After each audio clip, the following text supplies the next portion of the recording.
Eh bien, bonjour à vous tous. Aujourd'hui, eh bien, nous allons aller visiter le temple de Karnak. Nous allons partir en Égypte pour essayer aussi de magnifier Amon. Il faut vous dire que c'est le sanctuaire, l'un des plus grands au monde, que ce sanctuaire de Karnak, un sanctuaire qui a été construit sur 2000 ans, donc vous voyez que nous avons beaucoup à voir et à admirer surtout. Alors le temple de Karnak, vous avez ici sur la rive est du Nil, vous avez Karnak, au sud vous avez Luxor, à peu près 2,5 km entre les deux grands temples qui vont justement magnifier Amon. Il y aura au cours du mois de septembre, c'est le deuxième mois de l'inondation, c'est en juillet, vous vous rappelez, donc il va y avoir une grande fête qu'on appelle la fête d'Opet, et c'est cette fête-là que je vais essayer de vous faire imaginer en partant de Karnak et en allant jusqu'à Luxor. Ce sont des fêtes qui duraient 10-11 jours, mais qui ont pu durer jusqu'à 27 jours à l'époque des Ramessides. Voici la carte qui vous resitue bien ce Karnak. C'est vraiment un complexe religieux. C'est un vaste ensemble. Pour ceux qui y sont allés, ils savent comme il est vaste cet ensemble. Il y a des temples, il y a des chapelles, il y a des pylônes, des portes, des pylônes, et des bâtiments qui sont donc situés au nord de Thèbes. Thèbes, c'est ce qu'on appelle l'Héliopolis du sud, ça veut dire la ville du soleil du sud. La première, elle étant au nord, intégrée maintenant dans la ville du Caire, et on est, le nom de Thèbes, c'est Luxor, mais le complexe, c'est Karnak-Luxor. Nous voici donc du côté de l'Est, et en face, eh bien, nous avons le côté ouest avec cette montagne thébaine qui se trouve donc de l'autre côté du Nil, où il y a tous ces tombeaux, vallées des rois, vallées des reines, vallées des nobles et aussi des artisans. J'allais enfin au palais, ou plutôt à la ville de monuments, à Karnak. Là m'a paru toute la magnificence pharaonique, tout ce que les hommes ont imaginé et exécuté de plus grand. Il fallait quand même rendre hommage à Champollion, qui est allé dans ce lieu, on verra tout à l'heure, en 1829, et qui donc a été tout à fait ravi devant ce temple d'Amon-Ré à Karnak. Voici une carte qui vous montre donc ce site juste devant nous, là, de Karnak. Karnak, ça veut dire, Al-Karnak, c'est un mot arabe qui veut dire le village fortifié. Donc on va partir de ce qu'on appelait Karnak, le village fortifié. Dans l'Antiquité, le site, il s'appelait Ipetsout. Ipetsout, ça veut dire la place vénérée, la place très vénérée.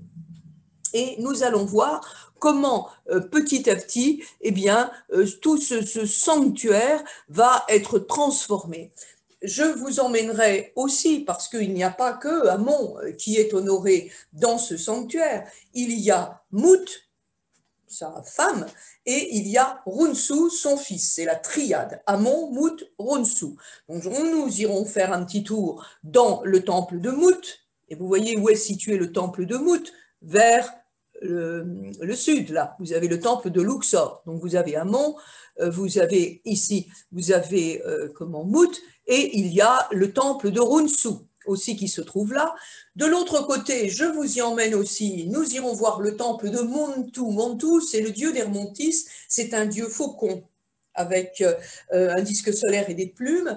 Montu est un dieu guerrier, sans doute, qui était honoré dans ce 4e nome, c'est une sorte de province de l'Égypte, il y en avait 42, et qui, Montu, eh bien, va petit à petit perdre de l'importance. Et Amon, c'est ce dieu Amon qui va, en particulier, disons vers 1600, quand on commence le Nouvel Empire, 1600-1500, au XVIe siècle avant notre ère, va vraiment prendre de l'importance, et il va d'ailleurs récupérer le nom de Ré, on dira Amon-Ré.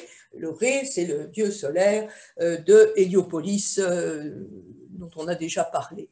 Donc, je vous ferai visiter tous ces lieux et puis ensuite, eh bien, nous partirons jusqu'à Luxor pour aller admirer la magnifique colonnade d'Aménophis III et bien sûr le pylône de Ramsès II. Je vous dis des noms que vous connaissez tous. Première carte intéressante, importante.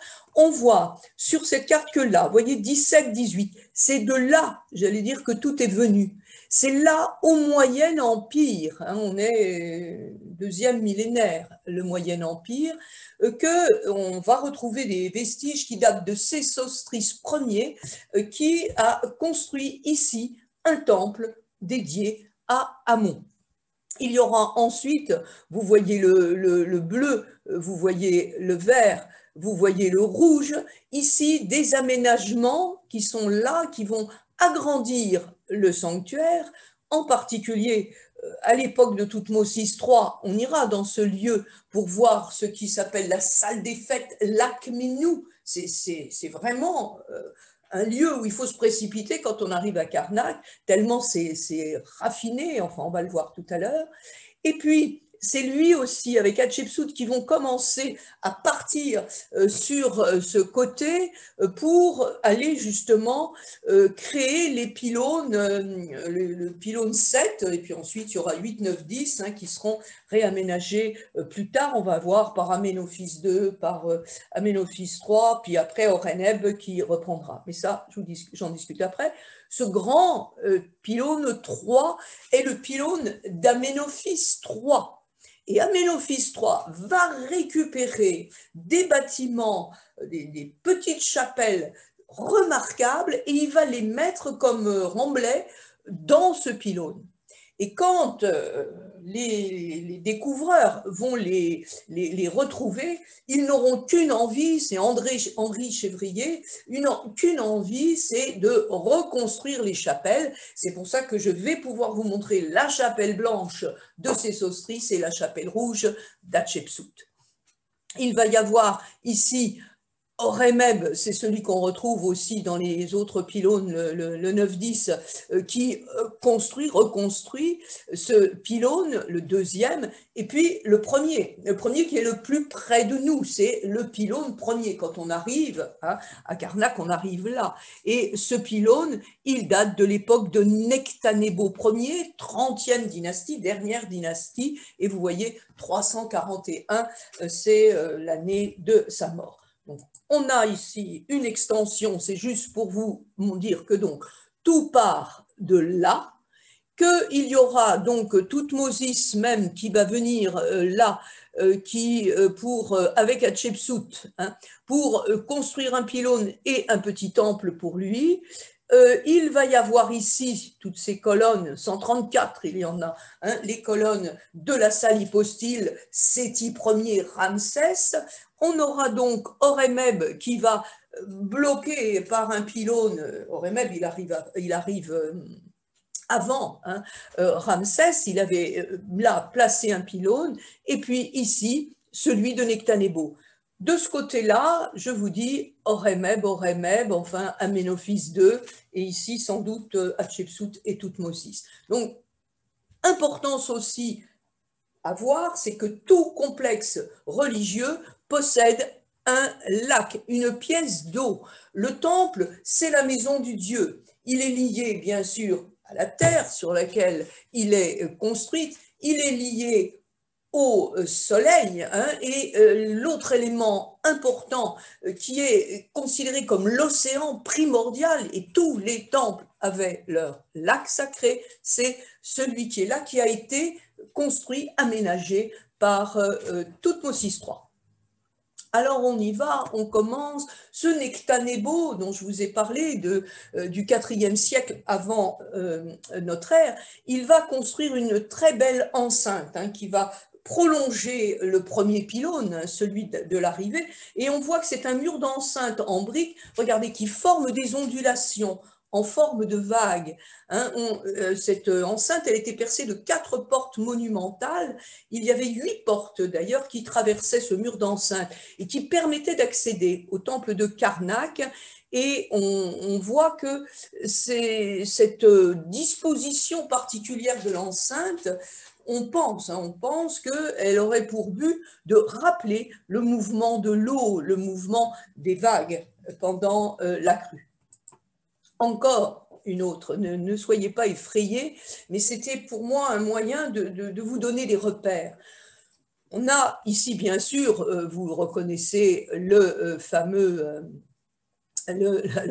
pylône 1 de Nectanebo, hein, quand on arrive, on est là. Vous voyez ici quelques traces un peu de l'enceinte, on la verra peut-être mieux ailleurs. Là, bien sûr, toutes ces salles, on va revoir cette cour, la salle hypostyle. Ici, bien, les vestiges avec les obélisques qui sont là, mais les vestiges ici, qui ont presque disparu, de ce cœur du sanctuaire de Karnak. Et puis ici, tout au bout, le fameux Akmenou, hein, la salle des fêtes de Toutmosis III, qu'on retrouve ici avec le lac sacré. Vous aurez le temps de regarder un peu mieux pour vous repérer. Voilà, une autre vue, hein, donc cette construction du temple de Karnak qui va quand même débuter sous le Moyen Empire et qui a été achevée sous le Nouvel Empire. Hein, donc, achevé, même pas, puisqu'après il y a les Nectanebo, donc je peux dire 2000 ans de construction. Quand on arrive, il y a une allée, ils sont d'ailleurs en train de restaurer tout ce dromos de 2,5 km qui doit mener du temple de Karnak au temple de Luxor. Et vous en avez quelques-uns, il paraît qu'en tout, il devrait y en avoir 700.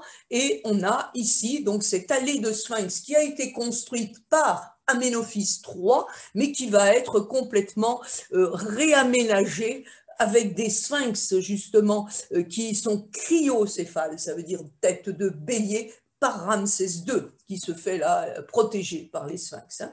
Donc vous voyez, toutes ces récupérations, ces cartouches abîmées, on remet son nom. Enfin, de toute façon, le voici, cette tête de bélier et qui protège Ramsès, mais qui datait donc de l'époque d'Aménophis III.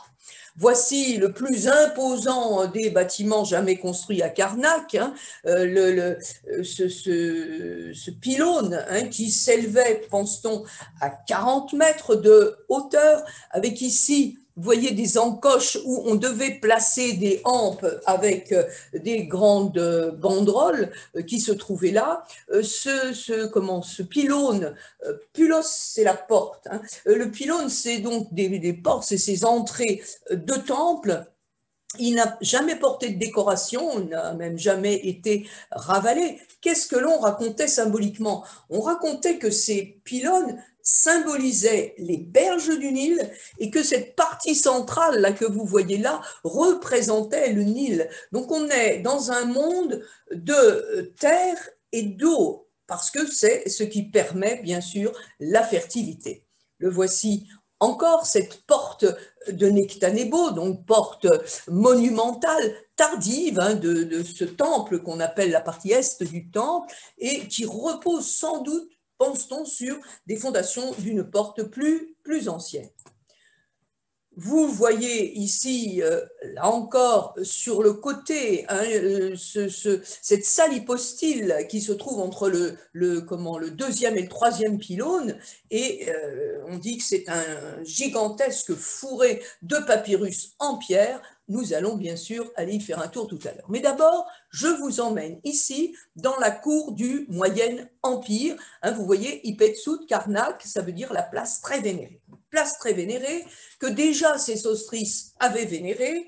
On est 1962-1928 et on pense qu'il y avait un petit sanctuaire qui datait de la 11e dynastie qui était peut-être consacré justement à la divinité locale qui s'appelait Montou, mais l'existence vraiment d'un temple d'Amon, elle est là, demeure d'Amon, elle est là liée à Sésostris, avec Pharaon Sésostris, ici vous voyez les dates, hein, qui porte une très très belle couronne blanche de Haute-Égypte. Il peut aussi avoir, comme vous le voyez là, son Képrèche, hein, une autre statue, et c'est lui donc qui aurait élevé le premier temple. On retrouve ici de cette 12e dynastie, vers 1950, un relief qui le représente. On sait que c'est lui par les cartouches qui sont là. Il est assis sur son trône à l'entrée de la cour donc de ce temple d'Amon-Ré. Dans le 3e pylône, qui date d'Aménophis III, on a retrouvé à l'intérieur des éléments, et on a retrouvé même un fragment d'obélisque. On a retrouvé, dit-on, plus de 13 000 blocs, 13 000 blocs qui proviendraient de 13 monuments différents. Et ces blocs ont permis de reconstruire des reposoirs. Alors, le premier reposoir reconstruit, c'est la Chapelle Blanche, le kiosque reposoir de Sésostris Ier, à Karnak. Voilà, Képer carré, c'est son nom, Képer carré. Hein, et vous avez ici donc ces cartouches, vous les avez ici, vous les avez ici, qui sont en creux dans les montants de la porte, et c'était à l'intérieur de ces petites chapelles que l'on posait, que l'on déposait cette barque d'Amon, et vous allez voir que la qualité des reliefs est stupéfiante. Je voulais qu'on s'y arrête un peu, et je vous dis que si vous allez à Karnak, allez surtout voir le musée en plein air où se trouve ce que Chénier a reconstruit dans les années 1938. Alors vous avez ici, là, vous avez la porte d'entrée, et on se dit que si il n'y avait pas eu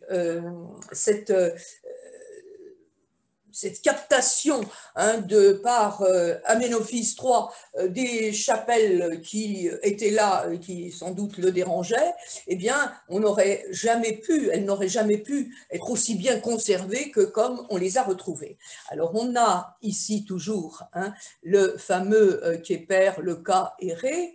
On va retrouver aussi ici toujours Pharaon qui va venir rendre hommage aux dieux, en particulier le dieu qui est le dieu Kamoutef, qui est un dieu, sorte d'Amon-Mine, un Amon de la fertilité ityphalique. Vous voyez ici que la chapelle contient 16 piliers qui sont tous décorés sur les 4 faces.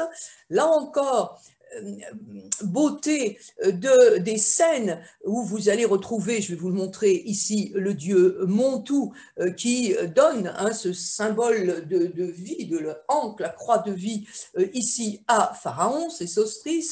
Vous allez avoir ici 2 oiseaux, le vautour Nekhbet protectrice de la Haute-Égypte, et en face un faucon. Vous connaissez tous l'importance du faucon, vous les avez ici de l'autre côté, dans l'autre sens. Vous avez ici la Nekhbet et Horus qui vont envoyer sur toute la scène qui est en dessous ce symbole de vie et de fertilité. Voilà un détail, si vous voulez, de celle-ci, où vous retrouvez ici Pharaon qui est présenté là par le dieu Montou au dieu Amon. Vous voyez, avec ses 2 grandes plumes sur la tête, il est représenté de cette manière-là. Vous l'avez ici, Pharaon, qui va apporter cette espèce de motif, c'est un motif de laitue, c'est une salade qui est associée à l'idée de fertilité, et vous voyez à qui il la donne. Il donne à un dieu ityphalique qu'on appelle Amon-Mine, ou qu'on appelle aussi Kamoutef. Je vous remontre encore toujours ces détails, avec un dieu ici qui a une sorte de pshent sur la tête qu'on appelle le dieu Atum, qui est un dieu de la création, qui donne la main à Sésostris pour l'emmener voir encore le dieu Kamoutef, le dieu Amon-Mine. Je vous remontre ici la beauté aussi de ce travail, le voilà encore, hein, vous voyez le roi qui est vêtu d'un pagne court plissé, hein, devant il y a ce qu'on appelle un devanteau, il est coiffé de la couronne rouge, qui est orné d'un nouraïus, il tient dans sa main, vous voyez ce qu'on appelle la clé de vie, et la main droite, elle est serrée là dans la main du dieu Atum, hein, et ils vont se diriger vers Amon-Min. Là encore, une autre représentation où vous avez le dieu Atum qui serre la main d'Anubis et qui entraîne Pharaon pour l'honorer aussi. Horus et Sésostris, le dieu Horus, vous le connaissez, vous l'avez ici en détail, et puis celle qui est représentée, cette sculpture, sur presque tous les livres d'art, c'est le pilier de Sésostris, où on voit Sésostris en train d'embrasser le dieu Ptah, ce grand dieu de Memphis, et on va maintenant, je vais quitter, je vous montre encore un détail du socle du trône de Sésostris que l'on a retrouvé, et là encore c'est une partie d'éléments qui appartenaient à l'époque de Sésostris, mais on retrouve, même si là vous avez le dieu Seth et le dieu Horus, ces deux dieux qui sont en train, là vous voyez, de symboliser l'union, hein, de la basse et de la haute Égypte autour de cette partie-là qui est sans doute une représentation symbolique du Nil, et c'est l'image qu'on appelle le Sématawi. À côté de la chapelle blanche, vous allez avoir, il y en a d'autres, vous avez celle d'Aménophis Ier, vous avez celle de Thoutmosis IV. Hein, donc je vous les montre ici, je vous ai mis à lire aussi la chapelle d'Aménophis Ier. On le retrouve ici, en train toujours de rendre hommage aux dieux, et vous voyez encore ici la représentation de Kamutef Amon-Min. Là encore, la chapelle, je vous la montre ici, de Amenhotep. Il faut voir que quand nous on dit Aménophis, ce sont des pharaons qui se sont placés dès le Nouvel Empire sous la protection d'Amon, hein, fils 2, 3, 4, on en reparlera plus tard. Ici, vous voyez le roi qui est en train d'offrir un vase, hein, au dieu, ici, au dieu Amon. Et de l'autre côté, il est face ici devant Amon-Min. Alors, il se trouve que la matière, qui est une sorte de calcite albâtre, eh bien, c'est un petit peu moiré et que c'est plus difficile de lire les scènes. On a la chapelle de Thoutmosis IV, vous voyez, on avance, hein. Ici, on est au XIVe siècle, elle a été reconstruite il n'y a pas très longtemps, en 1996, hein, quand ils ont pu le faire, ils ont reconstruit. Maat Carré, Hatshepsut, j'avais envie, parce que je trouve que ce sphinx, il a l'air quand même un peu plus félin, un peu plus fin que d'autres, et on voit bien ici le caractère félin de cette tête, hein, qui est coiffée de ce qu'on appelle le némès, mais qui symbolise, c'est une petite statue, hein, elle fait à peu près 60 cm, et on la retrouve là, parce que Hatshepsut, on va la retrouver ici, là, entre la quatrième pylône, et on va retrouver ici de Thoutmosis aussi des obélisques. Alors vous savez tous que l'obélisque symbolise cette espèce de rayon solaire. Il se termine par un pyramidion qui en général était tapissé d'or et qui devait donner l'impression que partant de terre, on allait rejoindre le ciel. Donc il y a les obélisques. On en a retrouvé une ici, vous le voyez, qui est sur le sol. Le désir me prit de réaliser pour Amon 2 obélisques en électrum dont les pointes se confondraient avec le firmament. Hein, donc on peut après essayer de comprendre à quoi sert l'obélisque. Dans la Yunit vénérable, dans l'intervalle des 2 pylônes du roi, taureau victorieux, roi de haute et basse Égypte, Thoutmosis Ier, juste de voix. Et Thoutmosis III les fera enfermer dans un caisson de grès, nous ne dépassaient que les pointes. Donc ici, je vous la remontre, encore 30 mètres de hauteur, 700 tonnes, hein, et on a ici encore un détail sur cette face où on a le dieu Amon, et devant le dieu Amon, il y a la reine Hatshepsut. Il est en train de lui placer sur la tête la coiffe bleue, le kepresh, qui est une coiffe guerrière, et vous voyez qu'elle est agenouillée, qu'elle tourne le dos au dieu. Je vous la montre ici redressée. Donc l'obélisque couché d'Hatshepsut, le pyramidion, la petite partie qui est en haut, juste pour vous montrer la perfection. On est sur du granit d'Aswan, vous voyez, reconnaissable, la perfection des hiéroglyphes qui sont ciselés au pied de l'obélisque. Elle, Hatshepsut, elle va laisser ce qu'on appelle la chapelle rouge. Tout ça aussi complètement placé dans le troisième pylône d'Amenophis III. Et il va y avoir donc cette construction, je vais vous la montrer, cette construction qui va, c'est donc un des monuments du temple de Karnak, là aussi, c'était un reposoir, une chapelle de barque, c'est ça un reposoir, et c'était l'élément central de l'architecture et des rites des temples, et surtout à partir du Nouvel Empire, parce que cette fête d'Opet dont je vous ai parlé, on en entend parler à partir d'Hatshepsut, et ensuite ça ira jusqu'à la fin de l'époque dite pharaonique.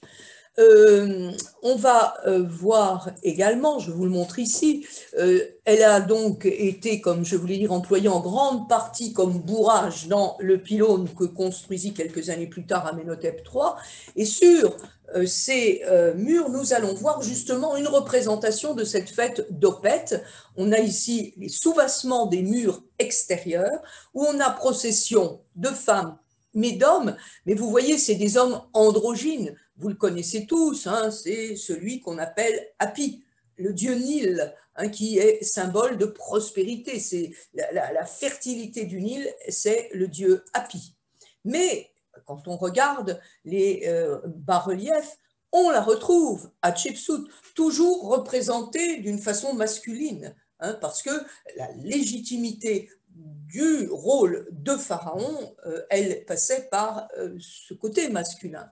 Elle est là, vous le voyez, bénie par Amon et par Mout. Je vous présente Mout, la femme d'Amon, avec une coiffe qui reprend la coiffe de la déesse Nekhbet Vautour, deux cornes d'Hathor et le disque solaire. Certaines fois, ces coiffes-là seront récupérées par Isis, et il y aura un syncrétisme, on dit, entre Mout, Hathor et Isis. Mais celle-là, c'est bien Mout. Encore une autre ici, où on a toujours représenté comme un homme, Hatshepsut qui est là face au dieu Amon. Encore ici, où on a, elle court ici, elle vient rendre hommage au dieu Amon-Min, et ici, elle rend hommage au dieu Amon. Je vous montre les détails, ici avec le dieu Amon, ici avec le dieu Amon-Min. Là encore, vous avez Hatshepsut qui rend hommage à Amon.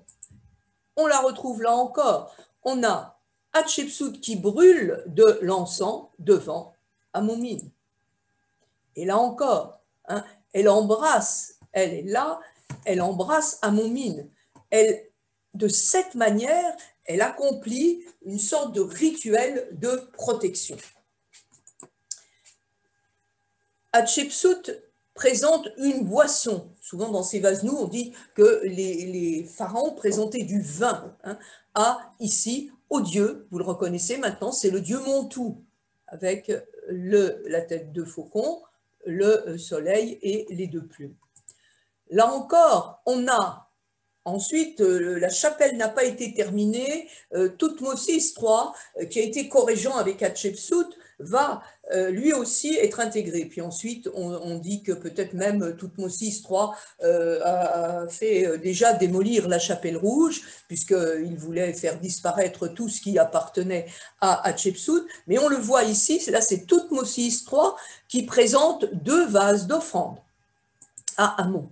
Et puis voilà, le départ de Karnak. On partait de Karnak, on mettait dans ce naos le dieu Amon. Il y a même d'autres processions où on met aussi, on déplace la statue divine de Mout et de Ronsu. On a donc la triade et il va partir sur sa barque qu'on appelle Userhat. Userhat, ça veut dire la proue puissante. Hein. Il part. Alors, je vais vous aller rapidement parce que je vous montre quand même. Ensuite, des prêtres vont soulever la barque pour la mettre sur des reposoirs. Et vous avez devant ici, quand la procession commence, vous avez ici Hatshepsut et derrière elle, vous avez Thoutmôsis III. Les voilà, hein, dans cette belle fête d'Opet, la fête de la vallée.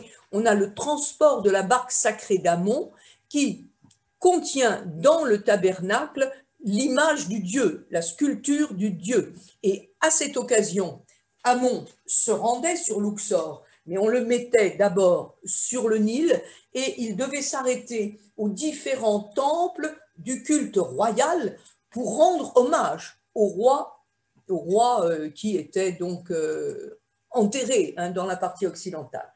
Hatshepsut, là vous la voyez, elle a la couronne Atef, c'est cette couronne que l'on retrouve sur la tête d'Osiris, et puis derrière elle, elle a Thoutmôsis.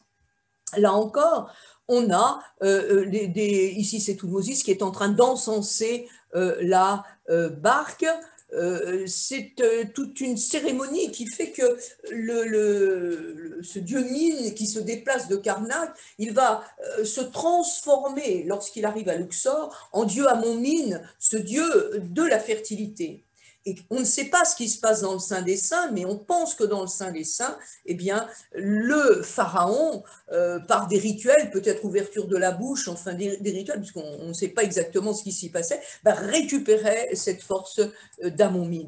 Vous avez une frise de Vanneau, on les appelle des rékites, en adoration près des cartouches de Ramsès II.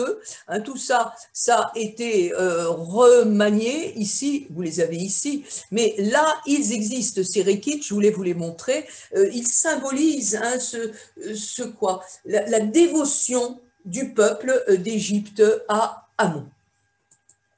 La voilà encore, et vous voyez comme elle est gracieuse, malgré tout, avec sa coiffe de Haute-Égypte, et elle n'a jamais voulu, paraît-il, dans ses titulatures, être appelée taureau de, mais là, elle se promène quand même avec un petit taureau, parce que c'est la représentation de la force génésique.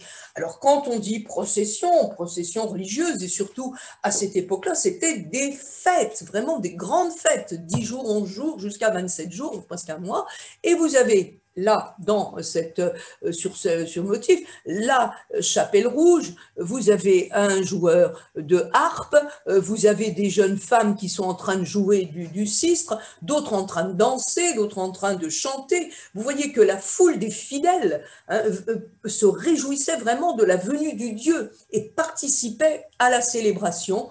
On a donc danseurs et musiciens. Là encore, toutes les scènes illustrent les rituels pratiqués donc lors de la procession de la barque d'Amon. Et on retourne et on rentre ensuite à Karnak. Je vous montre encore hein, comment les représentations. Il y en a une aussi qui est intéressante, c'est de montrer là le dieu Thoth. Regardez comme il est beau, ce dieu Ibis, hein, le dieu des scribes, le dieu de la sagesse, etc. En face de lui, il y a le dieu Detfu, le dieu Horus, le Bédet Detfu. Ils sont en train, vous le voyez, de purifier Hatshepsut avec toutes ses clés de vie. Et la pauvre Hatshepsut a été complètement mutilée puisqu'on sait que Thoutmôsis III va ordonner d'effacer les images d'Hatshepsut à Karnak d'ailleurs et ailleurs. Et puis le voici, ce Thoutmôsis III, vous voyez les dates, et la splendeur de Karnak, l'Akhénou, la salle des fêtes, et le voici, Thoutmôsis III, il va être donc corrégent et successeur d'Hatshepsut. Il a été l'un des plus grands constructeur, et un roi, vraiment un roi bâtisseur, mais aussi un roi combattant. On dit de lui qu'il est le Napoléon Ier de l'Égypte. Hein.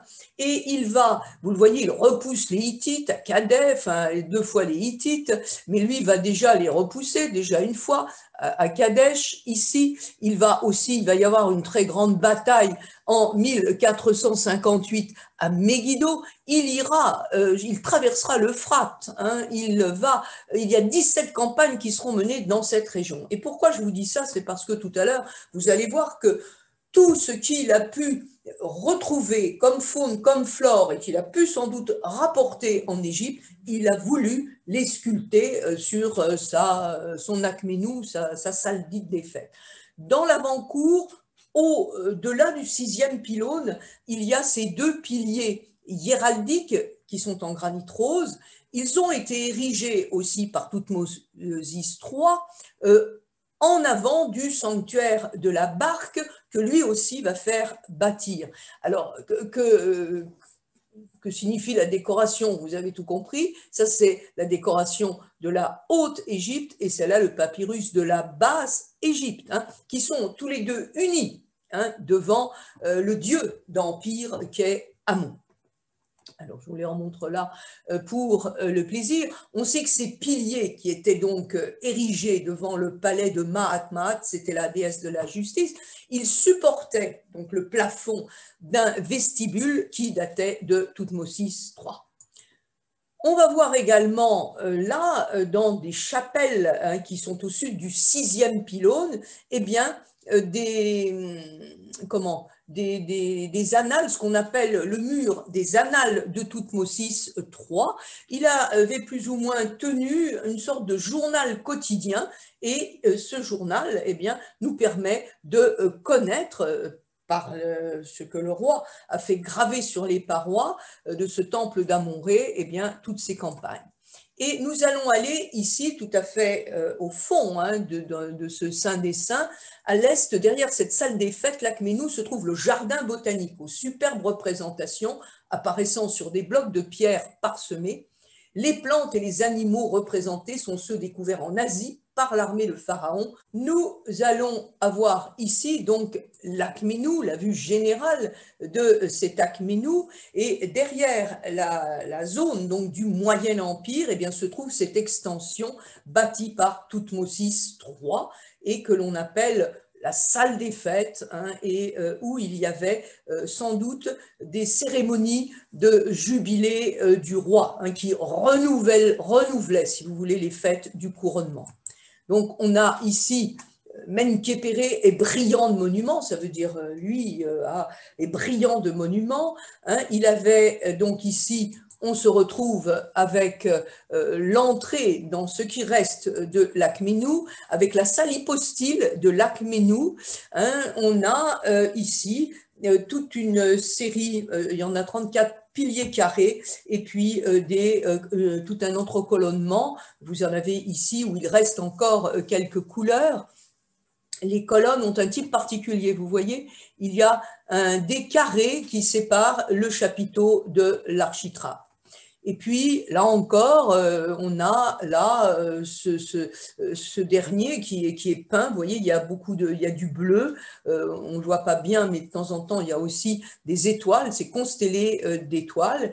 On a là encore, vous voyez, Champollion qui est écrit sur cette colonne. Il est peut-être venu là en 1829, je pense. Là encore, des traces Issou Biti qui appartient au roseau et à l'abeille. C'est un des titres de Pharaon.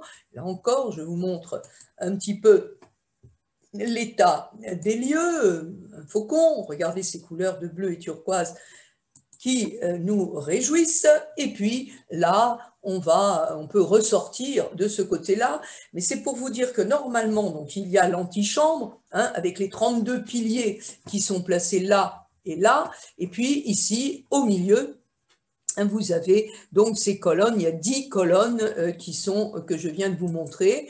On a encore quelques traces sur ces piliers. On a en général, vous le voyez ici, Pharaon qui rend hommage, par exemple là, au dieu Atum, on a toujours ces représentations de pharaons rendant hommage aux dieux. Ce que je voulais vous dire, c'est qu'on est en 1843 et il y a là des monuments, c'est l'époque où il y a les carriers qui vont récupérer toutes les pierres de ces monuments de l'Égypte et qui vont s'en servir pour de nouvelles constructions. L'Égypte veut se reconstruire. Et il y avait une chambre qui menaçait de disparaître à jamais et Émile Pryce d'Aven va la dessiner et il va en 1844 récupérer toutes ces pierres, tous ces blocs gravés et ils vont être envoyés à Paris. Ils sont au Louvre. Maintenant, il y a eu des copies données qui se retrouvent en Égypte. Donc, la chapelle, on dit, a été dépouillée, mais quelque part, s'ils ne l'avaient pas fait, peut-être que ça n'existerait plus. Voilà ici justement des vestiges de ce qu'on appelait la chapelle des ancêtres du roi Thoutmôsis III, un vestige. Alors, il y avait ici cette chapelle des ancêtres, ici c'était accès au sanctuaire sacré d'Amon, et là, sur les côtés, dans le vestibule, eh bien, on avait ce que je vais vous montrer. Regardez les 4 colonnes fasciculées qui sont là. Vous voyez qu'il y a, et on va voir ensuite sur les côtés, eh bien, les superbes bas-reliefs que l'on appelle le jardin botanique. Je vous le disais, Thoutmôsis IV va ramener de ses campagnes militaires des essences rares, des animaux, des plantes luxuriantes. Il nous dit que ça vient d'une région qui s'appelle le Réténou, le Redstienou, et c'est une région qui englobe la Syrie et la Palestine. Et les spécialistes ont retrouvé certaines plantes qui sont là, justement, dans ces régions. Et je vais vous montrer quelques détails sans trop m'étendre là-dessus. Il y a encore beaucoup à voir à Karnak, il y a 10 pylônes. Et ici, c'est juste pour vous dire que moi, dès que j'arrive à Karnak, je n'ai qu'une envie, c'est de filer vers l'Akménou pour les admirer, ces bas-reliefs. Les voilà encore. C'est donc l'antichambre, ce jardin botanique du sanctuaire secret de l'Akménou. Et voilà, ici, encore. Alors, on se dit que sans doute ces rois s'entouraient de jardins zoologiques. On a d'ailleurs retrouvé des ossements d'animaux exotiques sur le site. Là encore, vous voyez des oiseaux, là encore différents. Les spécialistes disent qu'on peut tout à fait donner un nom à chaque oiseau et on a même, je vous dis, les botanistes recherché les plantes dans le Réténou pour essayer de voir si on les retrouvait. Donc encore ici, toute une série de plantes, oiseaux, plantes, faune. Ici, on ne les voit pas bien, mais je voulais quand même vous les mettre. Ce sont des papyrus, on dirait qu'ils sont en train de danser.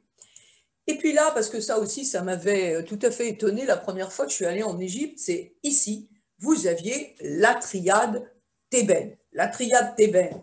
Vous aviez ici Amon, avec ses 2 grandes plumes sur la tête. Au milieu, sans doute, Mout, ça paraître, je vous l'ai montré tout à l'heure. Et puis ici, leur fils, Khonsou, le dieu lune. Les Coptes, vous savez que les Coptes sont les chrétiens d'Égypte. Eh bien, ils ont voulu transformer la triade thébaine en croix. Et c'est un endroit, parce qu'il y a des endroits du temple d'Amon qui ensuite ont été récupérés par les premiers chrétiens. Et là, on a, vous voyez, un mur d'enceinte qui est là et qui a été aussi réalisé par Thoutmôsis III. Je vous disais qu'il avait construit même un petit temple que l'on appelle le temple oriental. Le voici, Thoutmôsis III, toujours avec un visage de jeunesse éternelle. Voici le lac sacré, puisque là, on va arriver au lac sacré pour l'associer à Thoutmôsis III. C'est le plus grand du genre. Il mesure 120 mètres sur 77 mètres et il est bordé de murs de pierre, il est bordé d'escaliers. Tout ça a été bien sûr restauré et encore ici, restauré par le fameux Henri Chevrier. Tout à l'heure, je me souvenais plus trop du nom, Henri Chevrier, dans les années 1933. Et dans ce lac, alors maintenant, il a un petit peu moins d'eau parce que c'est lié à la nappe phréatique. Alors, mais le niveau de l'eau est actuellement en équilibre. Il suit le niveau du Nil, hein, depuis la construction du grand barrage. Il a à peu près 2,50 m à 4 mètres de profondeur. Ce lac sacré, eh bien, on sait qu'il y avait des rituels, on devait descendre des escaliers pour aller dans l'eau, mais surtout, au nord du lac, il y avait une grande volière pour les oies du Nil. Ces oies, c'était l'emblème, on veut dire l'emblème vivant d'Amon. Elles avaient le droit de s'ébattre sur le lac. Il y avait une rampe qui les conduisait de leur lieu d'habitation vers le plan d'eau. Et tout au fond, vous voyez ici les pylônes du 9e pylône, on les verra tout à l'heure. En 1912, Georges Legrain, Camille Saint-Saëns, voyez, du beau monde, pose devant le scarabée en granit rose qui avait été découvert en 1907-1908 par Georges Legrain près du monument de Tarka. Tarka, c'est un des pharaons de la 25e dynastie, le pharaon noir, les Couchites, au sud du lac sacré à Karnak. Donc, je vous le montre parce que vous vous souvenez peut-être d'y avoir fait 7 fois le tour, hein, en faisant un vœu, en espérant qu'il se réalise. Et maintenant, de toute façon, ils l'ont protégé. On ne peut plus tourner autour comme on a pu le faire il y a un moment. En tous les cas, c'est le scarabée, c'est le symbole de la vie. Vous l'avez ici, c'est un magnifique monolithe, hein, il était d'une seule pierre, il a été cassé, mais le scarabée géant, donc d'Aménophis, roi. Le voilà encore ici, avec, vous le voyez, le détail de la stèle. Hein, on a ici, normalement, ici c'est le dieu Atum, ici c'est Pharaon, vous voyez, Pharaon qui est en train de lui tendre des petits vases nus. On pense qu'il y avait du vin dans les vases nus, et il y a le Béhédet là en train de protéger.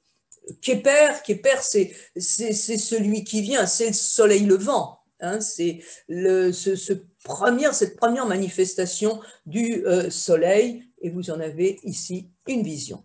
On a une vue qui est prise depuis le lac sacré pour nous montrer les 9e, et puis ici, là-bas, les 10e pylônes. Le 9e était en cours de restauration. Je vous entraîne vite, là j'ai mis un astérix rouge pour qu'on n'oublie pas, on le voit bien où c'était, la fameuse cour de la Cachette. La cour de la Cachette, eh bien c'est là que Legrain va retrouver dans le sous-sol de cette cour qu'ont été découvertes donc énormément, des innombrables statues, il y en a plus de 750, hein, et des stèles et des bronzes aussi qui ont été découverts. Et la cour de la Cachette, donc c'est là que a été retrouvée cette cachette donc qui a été retrouvée là, et tout a été, le musée, disons que tout a été récupéré au musée du Caire, hein, parce qu'il y a aussi des pièces qui ont été retrouvées à Luxor, mais ça c'est autre chose.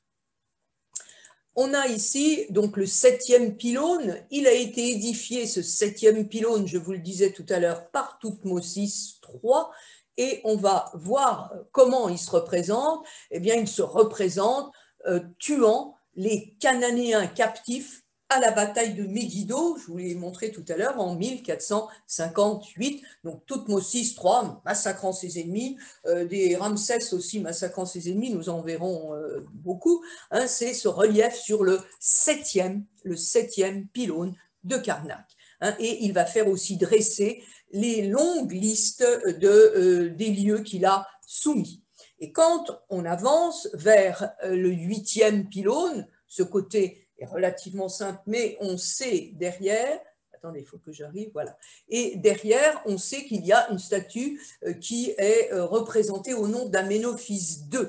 Donc on se dit qu'elle doit dater de l'époque d'Aménophis II, mais il y a des décors qui datent de l'époque des Ramessides.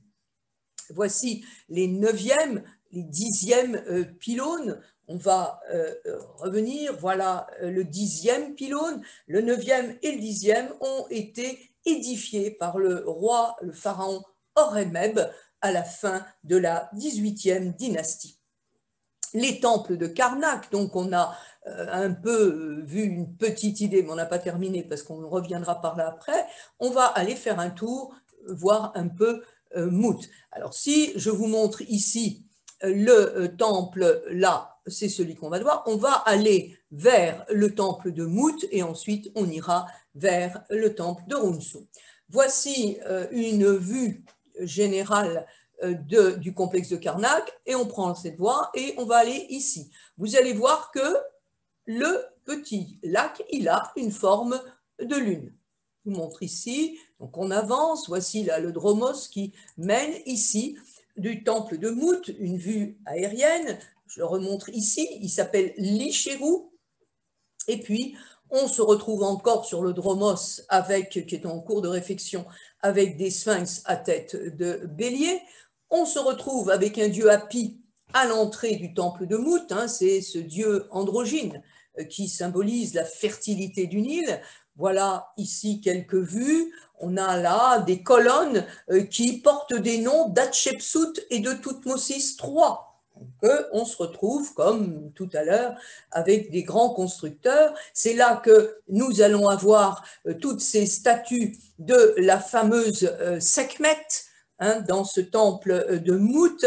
On la voit là, elle porte des coiffures différentes. Ici, elle a une sorte de mortier rond qui est constitué, vous voyez, d'ouraï, de femelles cobra en colère, là, de cobra.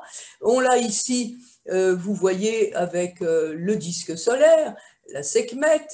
On a ici sans doute une représentation de Toutmosis III, donc on remonte, vous voyez, à ce début du Nouvel Empire, et là encore, on a une partie de la chapelle qui était adossée au sanctuaire de la déesse Mout. On retrouve aussi des hauts de piliers toriques, on retrouve ici, vous êtes obligé de le croire parce qu'elle est dans les livres d'art aussi, une scène d'excision, je vous la montre ici, une scène de circoncision, hein, sur un relief du temple de Runsu dans l'enceinte de Mout.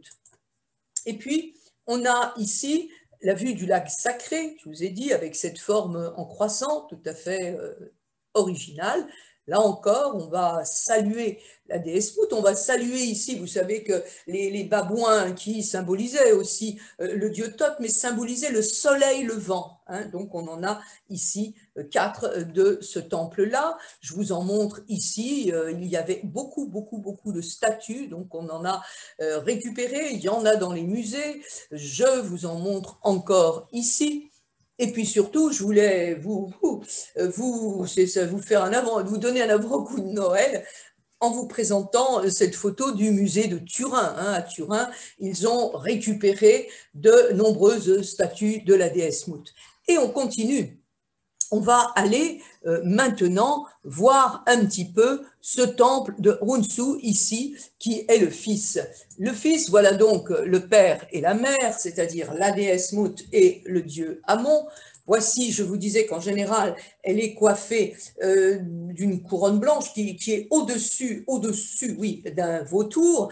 Elle a, vous voyez ce vautour qu'elle a là sur la tête. Elle porte cette dépouille d'un vautour, quelquefois elle a le pshent qui se trouve au-dessus. Le fils, le voilà, hein, il est donc le dieu de la lune, il est fils d'Amon et de Mout. Amon, Mout et Runsu, alors vous les avez ici, et le roi Séti. Alors le roi Séti est là, et on a Amon, Mout, Runsu. Je vous les remontre ici, sur une autre, c'est la grande triade de Thèbes. Amon, Mout, Runsu. Les voilà encore, musée de Turin, où vous allez retrouver Amon, Runsu, pardon, et Mout. Il n'était pas placé. Voilà, les voilà. Donc Amon, le fils qui est là au centre, et vous avez ici, bien sûr, la déesse Mout, mais c'est, j'ai été plus, mais c'est ici, c'est Ramsès II qui se fait représenter en Runsu comme fils, mais il se met, vous savez, comme il était narcissique, Ramsès II, il se met au même niveau que les autres dieux. Voici maintenant exposée au musée égyptien du Caire, une statue que j'ai toujours trouvée magnifique, allez, je dis le mot. Elle mesure quand même 2,52 m et elle est sculptée dans un granit qui est granit noir et rouge, un peu granit d'Assouan. Il est représenté comme s'il était momifié, sous les traits d'un enfant. Les traits d'un enfant, c'est parce qu'il a une épaisse tresse latérale qui sort de la calotte et qui lui couvre la tête. Je vous montre le détail parce que je le trouve vraiment beau. Alors, c'est un Runsu qui prend les traits du pharaon du moment qui était Toutankhamon. Donc, vous avez, les bras sont ramenés sous la poitrine. Regardez, le bras droit plus haut que le gauche. Les mains serrent un long sceptre, vous savez, le crochet, vous avez le fouet qui sont là et il symbolise donc ce dieu de la lune. Je vous le remontre ici et regardez ce visage qui est fin, qui est vraiment empreint d'une grande douceur. On a une symétrie parfaite. Regardez les yeux, le nez, la bouche. On a des proportions idéal et il y a cette barbe postiche dont l'extrémité est manquante mais qui est tout à fait bien tressée. C'est une statue du dieu Runsu sous les traits de Toutankhamon. Et puis, je me disais il fallait que je la retrouve et je l'ai retrouvée. C'est la stèle d'Uzirour. C'est une stèle qui date de la 30e dynastie, c'est-à-dire de l'époque de Nectanebo, où on va les retrouver tous les trois. On aura la déesse Mout, on aura Amon et il y aura leur fils qui est là sur le côté. Donc, c'est la grande triade. Il faut se rappeler de la triade. Le temple de Runsu, quand on va le voir, donc, il fait partie de l'enceinte du temple d'Amon. Il est l'un des mieux conservés. Vous avez ici le pylône, vous voyez, il est donc ce temple au sud du temple d'Amon, au niveau de la première cour. Il a été édifié sous Ramsès III, donc on est au XIIe siècle avant notre ère, et sa décoration a été même poursuivie plus tard. Alors on va le regarder, ce temple, ce qu'il en reste, la stèle hypostyle du temple de Runsu, ici le pharaon et Hathor, la déesse Hathor qui est derrière, ici encore pharaon avec le dieu Horus, des stockages de pierres non identifiés, nous dit-on, qui sont là. On a même, près du temple, une porte qui date de l'époque des Ptolémées. Ptolémée III, Évergète, celui qui est bienfaiteur. Puis là, pour vous faire un peu respirer, je vous représente un très vieux tamarin qui est près du temple de Runsu. Et nous continuons, on va aller voir un tout petit temple aussi du dieu Ptah. Je vous le montre ici. Là, on vient donc de voir le temple de Runsu. On a vu ici le grand temple d'Amon. Eh bien, sur le côté, il y a un petit temple de Ptah. Je voulais vous le montrer parce que le dieu Ptah est un dieu, le voilà, je vous l'ai mis là en plus pour que vous vous souveniez de lui, mais vous l'avez vu tout à l'heure en train de se laisser embrasser par ses sostrisses. Alors, il y a là, qu'est-ce qu'on a retrouvé? Ben voilà l'endroit. Il y a des parties qui datent de Toutmosis III, mais il y en a aussi qui datent de l'époque des Ptolémées. Et on va retrouver, vous voyez ici, l'ensemble des portes du temple qui sont vues. On a retrouvé, c'est la même, mais bon, j'avais 2 livres, j'ai scanné. On a vu que la chapelle était donc consacrée au dieu Ptah. Et il y en avait, la nord au dieu Ptah et au sud à la déesse Hathor. Et là, vous avez une statue retrouvée du dieu Ptah, mais il a perdu sa tête. Par contre aussi, on a retrouvé, parce que la parèdre du dieu Ptah, c'est-à-dire sa femme était Sekhmet, Sekhmet, et on a retrouvé une statue de Sekhmet. Là encore, le roi, oui, Toutmosis III, le roi Toutmosis III, et vous avez le dieu Ptah, la déesse ici qui est la déesse Hathor, et derrière le Imhotep. Imhotep, c'est cet architecte de l'époque de Djoser, mais qui avait été divinisé. Donc voilà encore Ptah, Hathor, Imhotep de plus près. Le temple de Ptah de Karnak, hein, on va bientôt le laisser, pour aller maintenant, vous le voyez, dans le temple de Montu. Alors le temple de Montu, il est carrément, hein, vous voyez, à l'opposé, dans la partie nord, si on veut, de l'espace du sanctuaire, et voilà Montu. Il n'y a pas grand-chose, il reste quelques petites statuettes, vous voyez, c'est Montu-Ré, c'est un dieu à tête de faucon. Là, on est au 7e siècle, hein, dans ce qu'on appelle la basse époque. Ça fait partie des collections du musée du Louvre.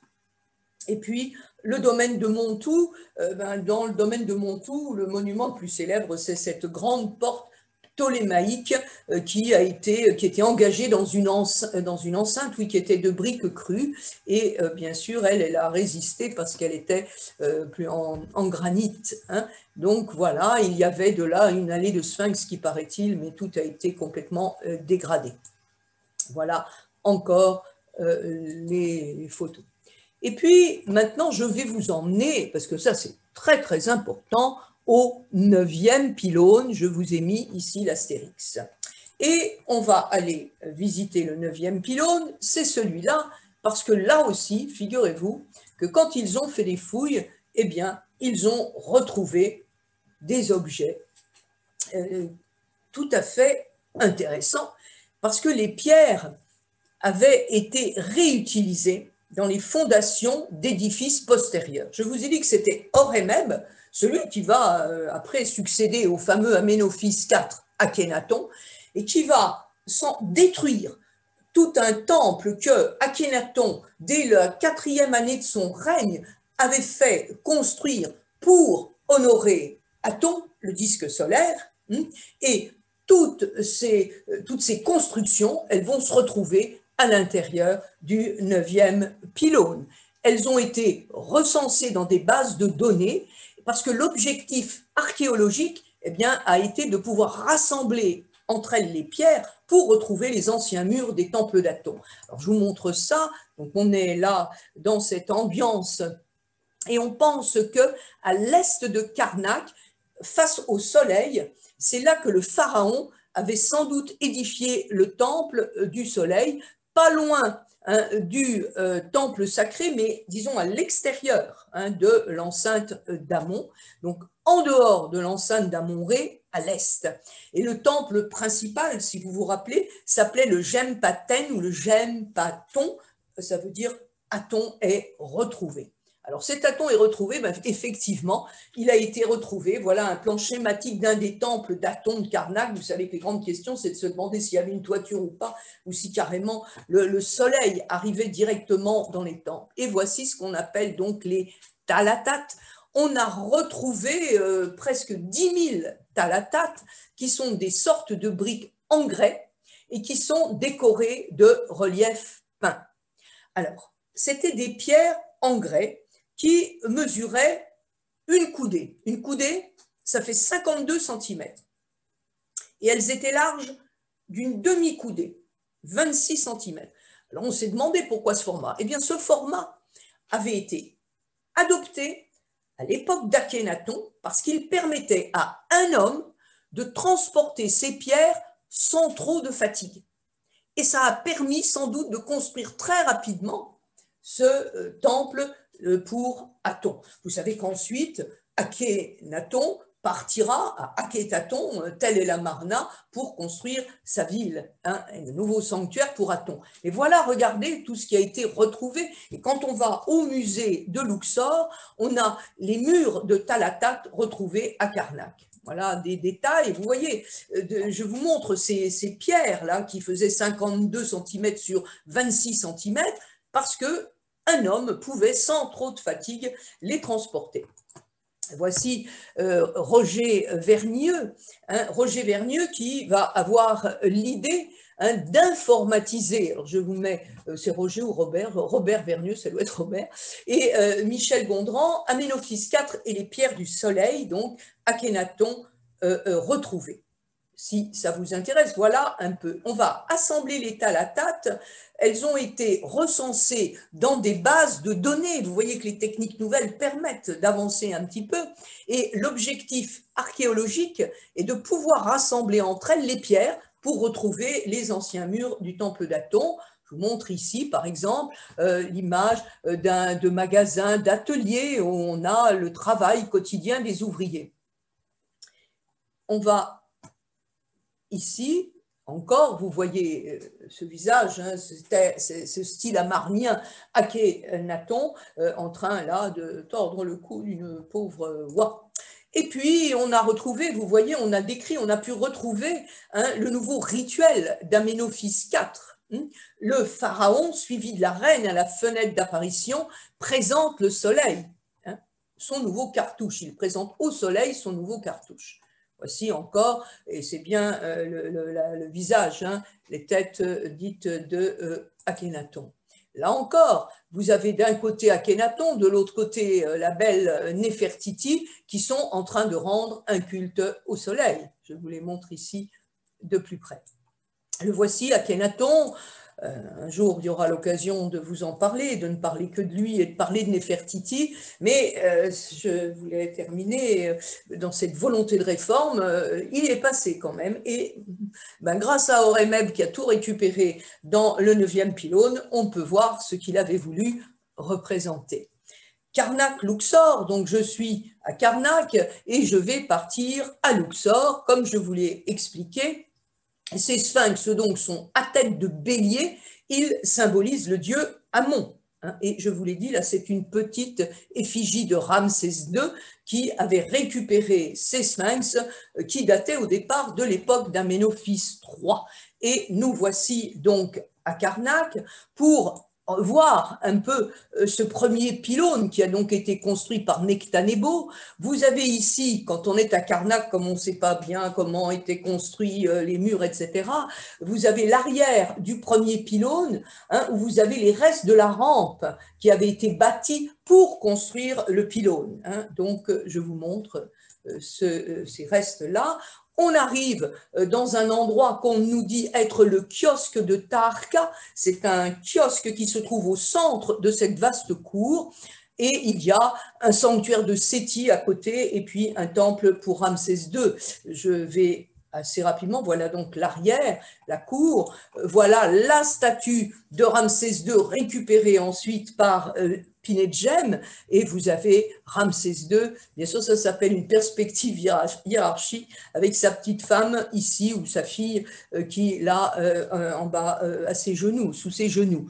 Là encore une colonnade qui se trouve toujours avec des béliers, hein, ces symboles. Ici on a le triple reposoir de Séti, parce que vraiment au Nouvel Empire, à l'époque de Séti et Ramsès, il y aura construction sur construction. Et voilà le second pylône qui a donc été construit par Horemheb, hein, et qui va nous permettre ensuite eh bien, de rentrer et d'aller, voilà ici, vers la salle hypostyle.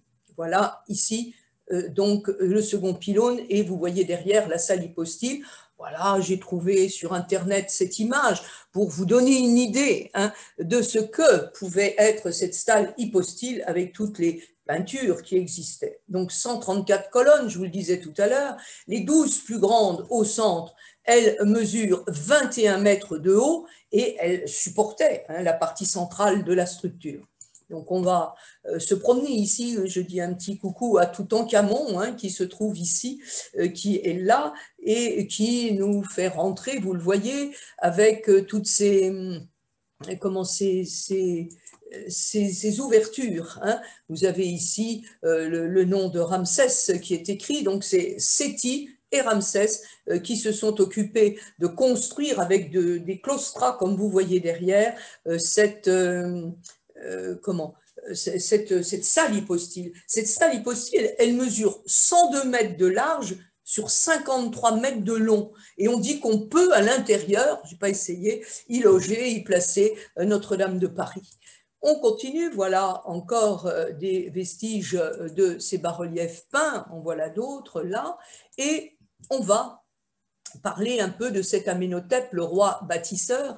Vous savez que ce roi bâtisseur avait, comme Djéser avait eu Imhotep dans la 3e dynastie, et bien là, il en avait un qui s'appelait Amenhotep, fils d'Apou, qui était son grand architecte. Et ce grand architecte va l'aider dans les constructions, et en particulier pour construire Luxor. Le nom de Luxor, Luxor dérive du pluriel du mot arabe al-Qusur, c'est-à-dire les châteaux.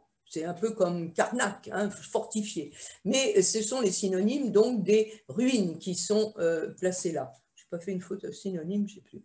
Alors voilà, ici, il fait 260 mètres et il a à peu près 50 mètres de large.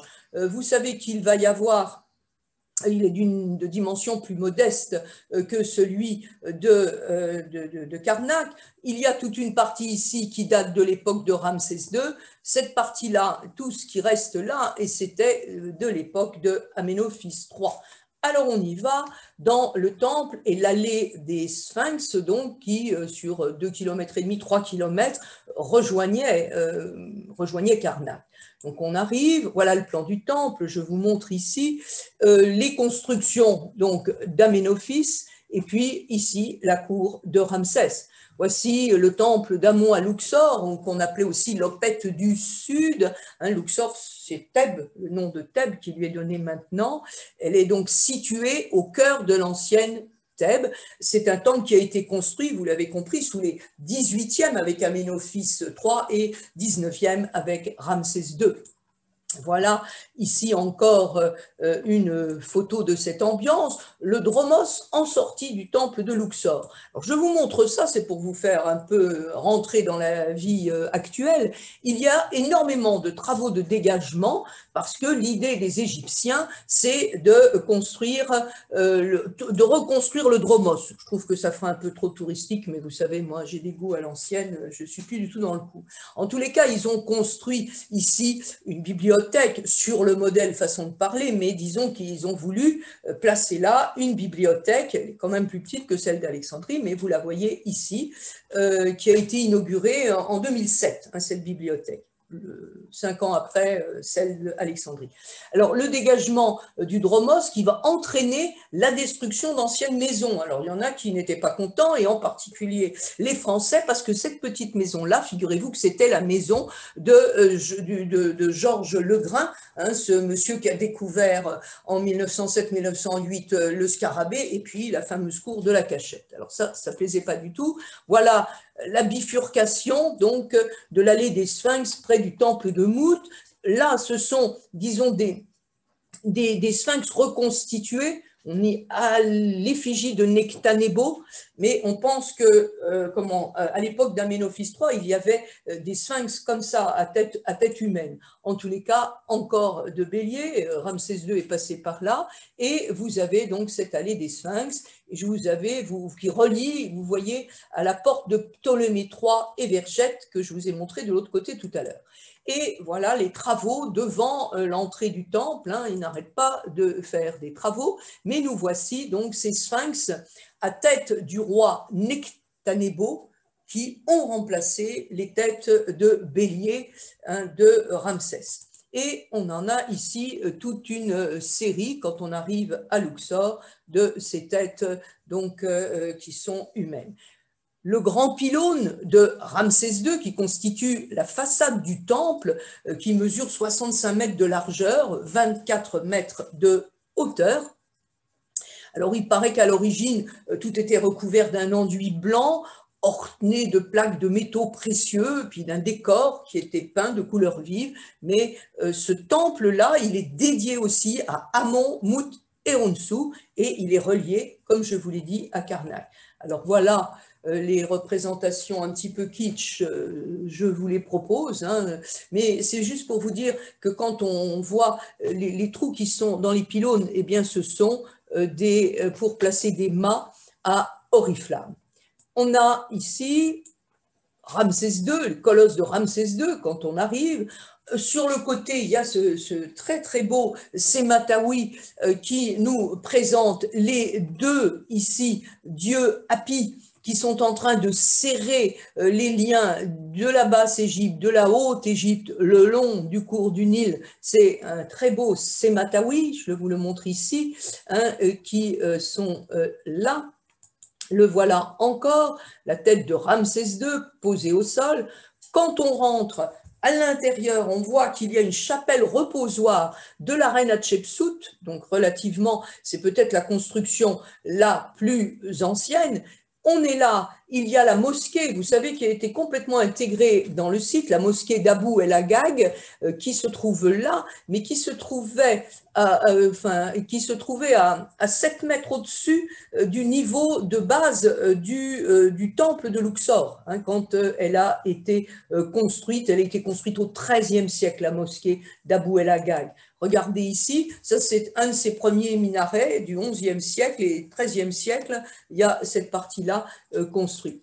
Voici la cour, hein. On a donc la cour de Ramsès II et on va continuer pour retrouver le pur des purs, hein, comme je suis avec les guides en Égypte, ça c'est pharaonique et c'est vraiment superbe de voir ici, hein, ce qui va nous permettre de rentrer dans, là c'est encore une statue de Ramsès II, et nous allons rentrer, vous le voyez après, dans ce qui appartient à Aménophis III ou Amenhotep III, hein, toujours je répète, ils sont protégés par le dieu Amon, et ici vous avez Ramsès II, des statues usurpées sans doute qui représentaient Aménophis III et qui ont été usurpées par Ramsès II.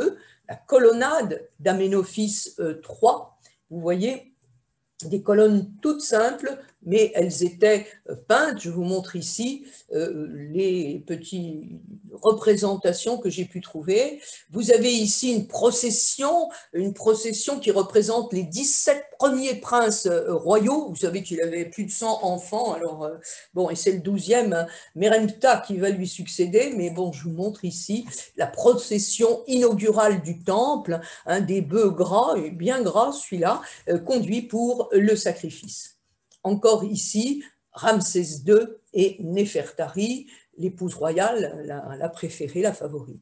La colonnade donc d'Amenhotep ou d'Aménophis III, hein, qui est ici vue de l'intérieur du temple, hein, on est en direction du pylône, et il y a sur les murs tout autour, eh bien, sont représentées justement différentes phases de cette fête d'Opet, et vous avez là encore la colonnade et puis une jolie lune dans le fond au-dessus. Quand on sort de cette colonnade, on arrive ici où là on a le lotus fermé, on les appelle fasciculés, vous les avez ici, la cour d'Aménophis III. Vous l'avez là encore, là ils les ont peints. Là encore, c'est la dernière salle, c'est ce qu'on appelle le Saint des Saints, c'est cette pièce fermée. Vous savez qu'on partait de l'Est pour aller vers l'Ouest, hein, c'était le contraire de nous. Quand on rentre dans une église, on a l'Est quand on est quand on entre dans l'église, alors que eux étaient vers l'Ouest, vers l'obscurité. Parce que, je ne vous l'avais pas dit, mais c'est le plaisir de vous le dire maintenant, mais Amon, Amin, Amen, ça veut dire le caché. Hein, quand on dit Amen, ça veut dire qu'on salue celui qui est caché. Parce qu'il y a toujours ce grand mystère de la création, et là, ça passait vraiment par le dieu Min. Et vous voyez Alexandre même, parce qu'il y a quelques endroits, hein, qui nous montre que Alexandre, on sait bien qu'il a été pharaon d'Égypte, Alexandre, mais c'est une scène qui a été gravée sous le règne de son successeur, Philippe Aridée, mais toute cette, tous ces personnages qui dépendaient d'Alexandre mettaient toujours Alexandre en valeur, c'était leur légitimité. Regardez ici cet obélisque, hein, le temple de Luxor à la tombée de la nuit. Cet obélisque, eh bien, c'est à Champollion, hein, le père de l'égyptologie, que l'on doit le déplacement de l'obélisque de Luxor, hein, jusqu'à Paris. Vous savez, en 1829, Champollion va faire un voyage en Égypte et Mehmet Ali va offrir à la France les deux obélisques de Luxor. Vous savez qu'en 1981, François Mitterrand a laissé à l'Égypte l'autre pour montrer, Mehmet Ali voulait montrer donc sa reconnaissance à la France, et il va, Champollion, proposer une somme pour assurer le transport de l'obélisque, hein, parce que c'était même un vœu cher à Napoléon d'avoir l'obélisque. Un seul obélisque viendra en France, car le transport était vraiment trop hasardeux. Hein, il a fallu arriver à Alexandrie, négocier, conclure le marché. Le transport va être tout à fait difficile, mais il n'empêche qu'elle arrivera, et vous voyez qu'il y aura un bateau à fond plat, qu'on appelait le Luxor, qui a été construit spécialement pour un chargement. Il va quitter Toulon pour repartir d'Égypte avec sa précieuse cargaison en avril 1833. Et après 40 jours de navigation, il arrive à Toulon. Et l'obélisque repart, il va passer par Gibraltar, Rouen, la Seine, et finalement, il va être dressé sur la place de la Concorde en 1836. Il y avait, paraît-il, 200 000 personnes, je vous montre tout ça, et il demeure quand même le plus vieux monument de la capitale. Et puis, pour terminer mon propos, je veux vous faire un peu rêver et vous rappeler les illuminations de Luxor, dans cette sérénité, ce calme de ce petit temple de Luxor. Et puis aussi, vous dire à l'année prochaine, bonne fête de fin d'année, peut-être en présentiel, sinon nous continuerons de cette manière. En tous les cas, merci à vous de m'avoir écouté, parce que je sais que cette conférence était longue, mais vous pouvez l'écouter en plusieurs petits morceaux. En tous les cas, bonne fête de fin d'année, à bientôt et merci beaucoup.